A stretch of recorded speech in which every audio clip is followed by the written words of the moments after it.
Hello everyone, sorry I haven't posted in a few weeks with the wedding and work. Things have been crazy, but I'm way behind on week recaps.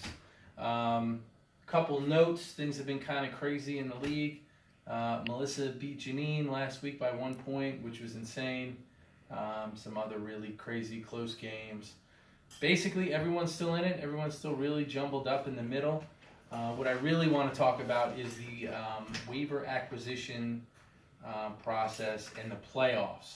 So Uncle Tom, a week or so ago, figured out that the waiver acquisition priority was being applied incorrectly. So there's two divisions within the league. There's the Verde division and then there's the Road division. And that was never intended to have any effect on waiver order and the playoffs. That was always just a fun, cute little thing that I added. I spoke to ESPN customer support. They said that this year they took away the ability to have divisions and not let that affect playoffs and such. So unfortunately, I've had to every week manually adjust the waiver acquisition wire, and I'll have to continue to do so the rest of the year. So I do that on Tuesday mornings. So as of late, because Uncle Tom has been on a winning streak, it hasn't been that drastic, but generally speaking, Uncle Tom is in first in the Road division, and as of right now, Nicole is actually ahead of him. So that puts her at the 11th priority spot and puts him at the 10th.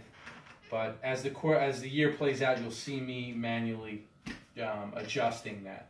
The last thing I want to talk about is the playoffs. So when the playoffs do come, ignore the playoff projections that is on the site, because the top 6 teams were intended to make the playoffs, with the number 1 and number 2 best teams record-wise getting the byes.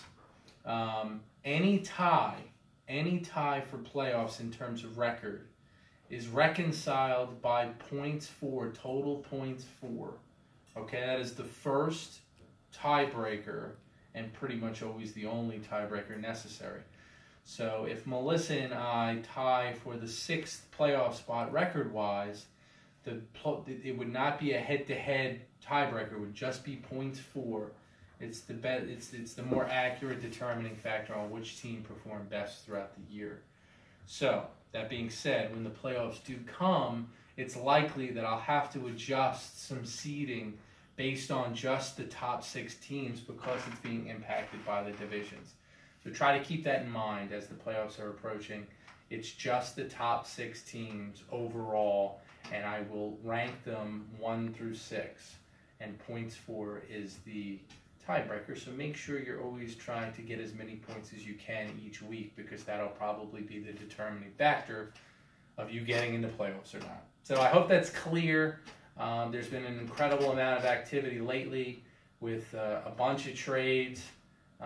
Interested to see how stuff like that plays out.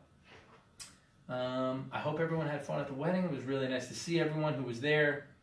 And I think that's all I got. So keep plugging away, and I'll see you guys on the message boards talking all smack that I can talk. And I'll see you next time.